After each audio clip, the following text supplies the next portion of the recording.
They sang about love for 70 years. Shout, "This Old Heart of Mine, It's Your Thing." Songs that soundtracked weddings, funerals, cookouts, and quiet nights for 3 generations of listeners. But behind the harmonies, one of the most beloved family groups in American music was quietly falling apart. In 2023, founding brothers Rudolph and Ronald Isley, both in their 80s, ended up on opposite sides of a federal courtroom. The fight was over one thing: who actually owned the name the Isley Brothers. A trademark filed in secret, a 50-50 handshake deal from decades earlier, and a lawsuit that never got the ending anyone expected. In the next few minutes, I'm going to walk you through exactly how two brothers who built an empire together ended up suing each other, what each side argued in court, and how it all came to a sudden, unresolved stop. Let's start at the beginning, because you can't understand the fall without understanding how high they climbed. Rudolph, O'Kelly, and Ronald Isley grew up in Cincinnati, Ohio, singing gospel in church before they ever touched a stage. Their voices were a family inheritance. In 1954, the three brothers formed a group. Tragedy struck almost immediately.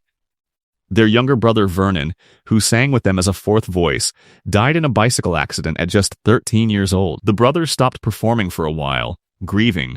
When they came back, it was as a trio.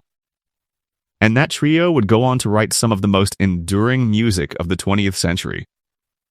For decades, the Isleys operated the way a lot of family businesses do. No fancy contracts. No corporate structure. Just an understanding. Rudolph, O'Kelly, and Ronald split everything: the money, the decisions, the name, as what the law would later call a common law partnership. It worked because they trusted each other.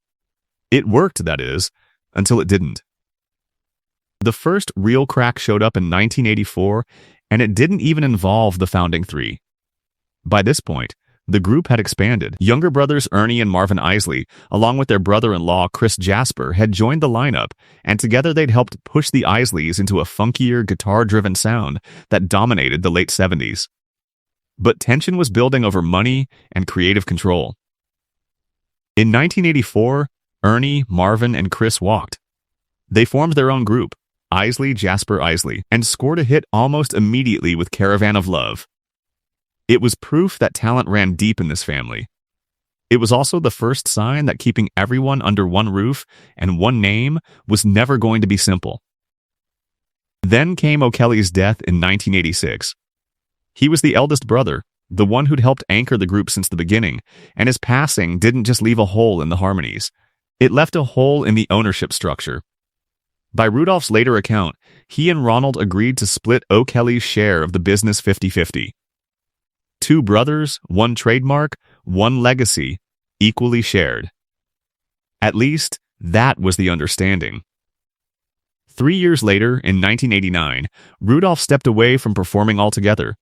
He became a Christian minister. He wasn't on stage anymore, but according to him, he never actually left the business. He says he stayed involved behind the scenes, helping negotiate a multi-million-dollar publishing deal in 2018, and later helping arrange a licensing deal that put the Isleys' classic Shout into a Super Bowl commercial. In his mind, retirement from the stage was not the same as giving up ownership. Meanwhile, Ronald kept the name alive in the spotlight. Ronald Isley, with that unmistakable falsetto, became the face most people pictured when they heard the Isley Brothers. He toured. He recorded. He kept the brand commercially relevant decade after decade, alongside Ernie, who'd rejoined the group for good in 1991. But life wasn't smooth for Ronald either. In 2006, he was convicted of tax evasion, a case that put a spotlight on years of financial mismanagement and ultimately sent him to prison. It was a rough chapter, and by most accounts it strained the family's finances and its trust in how the business side of things was being run. Money problems have a way of resurfacing old wounds, and this was no exception. Then, quietly, in November of 2021, Ronald made a move that would eventually blow the whole situation open. He filed an application with the U.S. Patent and Trademark Office to register the Isley Brothers trademark, exclusively, under his own name. Not jointly, not as a partnership, just Ronald. The application covered visual and audio-visual recordings featuring music and animation, and in August of 2022, the government approved it. From that point forward, on paper, Ronald alone held federal rights to the name that both brothers had spent their entire lives building. Rudolph says he didn't find out through some family conversation. He found out, and when he did, he was not willing to let it go quietly. In March of 2023, Rudolph Isley filed a federal lawsuit against his brother Ronald. The claim was direct. Rudolph argued that he and Ronald had been equal 50-50 owners of the Isley Brothers' name and its intellectual property since O'Kelly's death back in 1986, and that Ronald had gone behind his back to register the trademark solely in his own name. Rudolph wasn't just asking for the trademark to be declared jointly owned. He wanted Ronald to open the books, to account for every dollar he'd made off the name since that 2021 filing, and to hand over half of it. Ronald's side pushed back hard. Through his attorney, Ronald argued that Rudolph had effectively surrendered any claim to the name decades earlier, when he stopped performing with the group in the late 80s. The argument was straightforward. Under trademark law, rights generally belong to whoever is actively using a mark in commerce. Ronald had been on stage, on records, on tour, using the Isley Brothers' name continuously for over 30 years. Rudolph, according to Ronald's legal team, hadn't performed with the group since O'Kelly's death, and stepping back from the spotlight, in their view, meant stepping back from ownership too.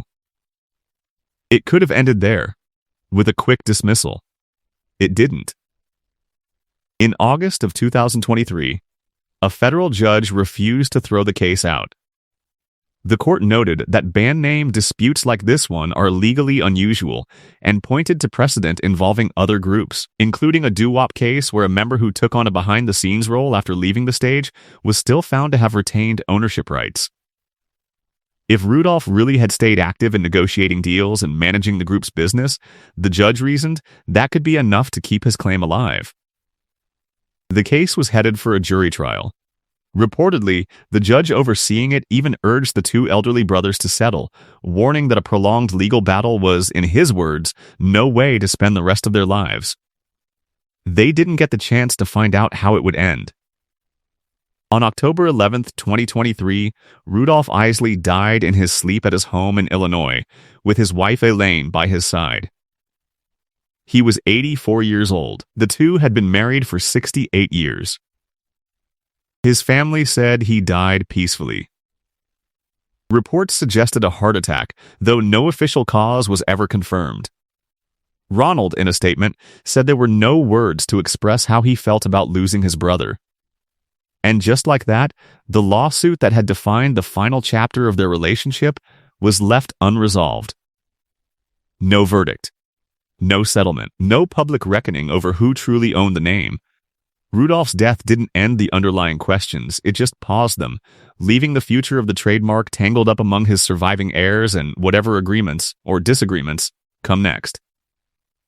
What's striking looking back at this whole saga is that it was never really about the money alone. Underneath the legal filings was something a lot more human. Two elderly brothers, both approaching the end of their lives, both undeniably proud of what they'd built together, arguing over who truly deserved credit and control for a legacy that neither of them could have built alone. Rudolph helped write Shout. Ronald sang lead on nearly everything that made the world fall in love with that voice. Neither name means as much without the other standing next to it. The Isley Brothers were never just about smooth harmonies and a good groove. Behind the music was a family business run on trust, and like a lot of family businesses, that trust eventually cracked under the weight of money, pride, and time. It's a familiar story in music, from the Beach Boys to the Commodores to Journey. Bands that built empires on brotherhood only to end up fighting over who actually owns the name on the marquee. Ronald Isley is still out there today, still performing, still carrying the Isley Brothers' name into new generations, often alongside Ernie. Whether that name still belongs to him alone, or whether Rudolph's estate has something to say about that down the road, remains an open question. For now, the music keeps playing. The lawsuit sits unresolved. And the family that once sang about love louder than almost anyone in America never quite got the chance to make peace with each other before it was too late. If you enjoyed this deep dive into the real story behind the music, let me know in the comments.